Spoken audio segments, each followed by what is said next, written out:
What's up guys, it's Celeste and I have the autofocus on, which might be doing the whole refocusing thing, I don't know, but the reason that I have it on is because I finally got my testosterone and needles and everything like that. So I was gonna show them to the camera, to you folks there, and in order to do that I need to be able to let the camera refocus on what I'm holding. So I'm gonna do that and then I'm gonna switch it back to my normal settings and talk a little bit. So let's see what I have here. I just went to the pharmacy and I got my 1,000 milligrams per 10 milliliters bottle of testosterone, which looks like, trying to keep it from being washed out there. All right, I think that's good. There it is. So because this vial is 100 milligrams per milliliter, I actually am going to be getting 0.25 milliliters of this. When I was doing it at the doctor's office, it was 200 milligrams per milliliter, so it got all confused, but I am actually going to be doing 0.25 milliliters. So they gave me a whole bunch of syringes here. All these syringes. Sorry. I hate this. This is the one thing I don't like about the ring light, is that everything gets washed out if you get it too close. The pharmacist gave me the 1 milliliter size, which is like an insulin syringe for injecting, and then she also gave me a 3 milliliter size just to take the needle off of, because it's a little bit easier to draw with the size needle. I'm not going to be using this syringe, this syringe. I'm just going to be using the needle off of here. So the needles unscrew. So what I'm going to do is take the needle off of this one, put it on here, draw it, then switch to this needle and use this to inject. But anyway, I'm going to be doing this in just a little bit. I'm not going to film myself doing it because I've already filmed myself getting my first shot, and I don't know, just kind of seems like there isn't any point. I am going to sort of try to find out if I can start doing this in the thigh, just because I feel like that would be a lot easier than having to like turn around and give it to myself in the butt, because it's kind of difficult to, I mean, you can't really see very well. It just seems like it'd be a lot easier to just do it in the thigh. I don't know why they didn't have me do it there, but yeah, so I'm going to find that out. But for this time, since I don't know, I'm going to go ahead and do it in the butt again. So this will be my third shot, and my first one doing it at home. So it's pretty cool to think that I just have this here, like, just have this testosterone just to use.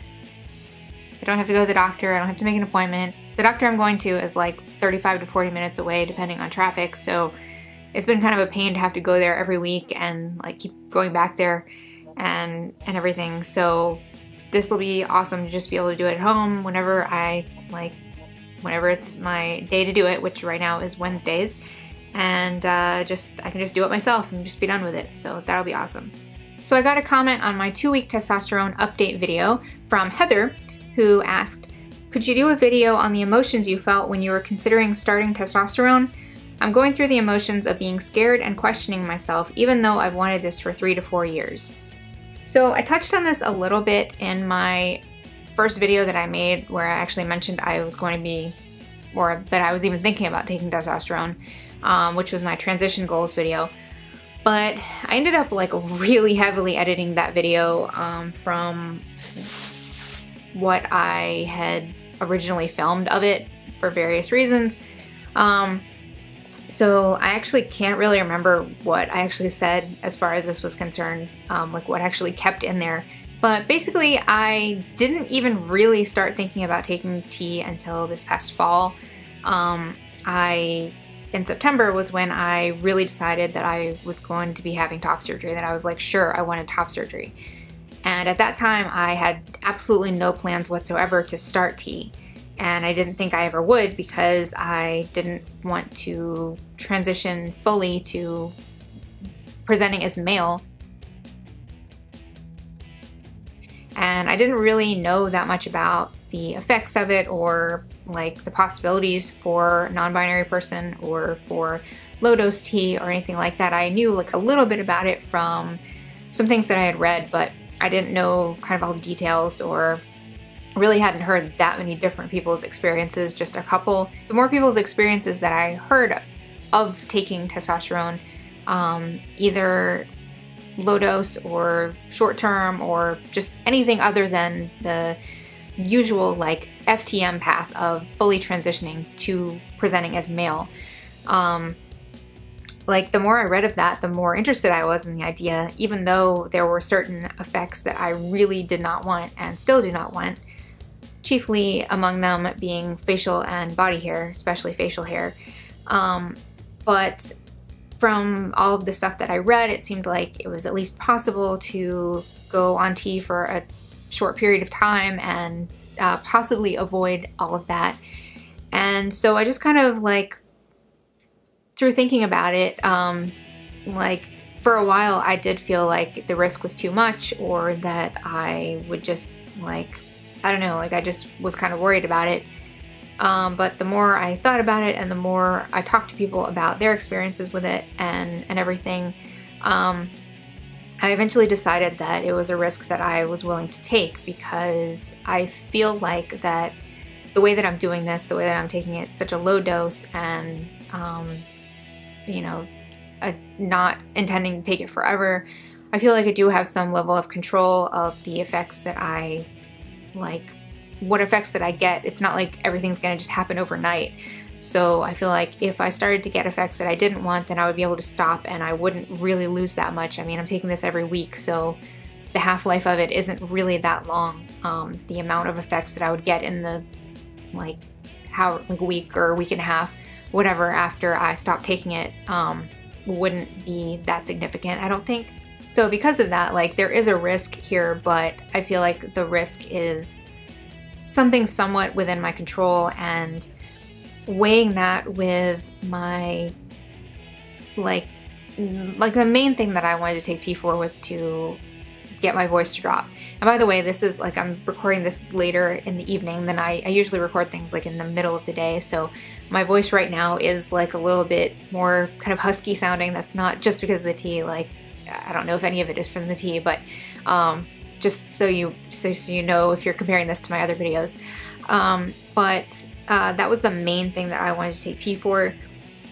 But kind of the more I thought about it, like the more interested I was in the other effects, especially watching other people's transition videos and like watching over time how they changed and everything. I just couldn't help feeling like really curious about like what it would be like for me. And I guess I just felt like, I mean, I'm like 35 years old, so I just feel like this is my life, and you know, I'll probably only get one life. So my curiosity and my interest and what I feel like, I felt like I would be much more likely later on to regret not trying this and not seeing what happens and not sort of satisfying my curiosity and not getting to experience this than I would like if I took it and I got some small amount of effect that maybe was irreversible. But I feel like the majority of effects that I don't want, like I would be able to stop in time, like I said. So I feel like basically what it came down to was just I felt like I would regret not taking T much more than I would regret taking it.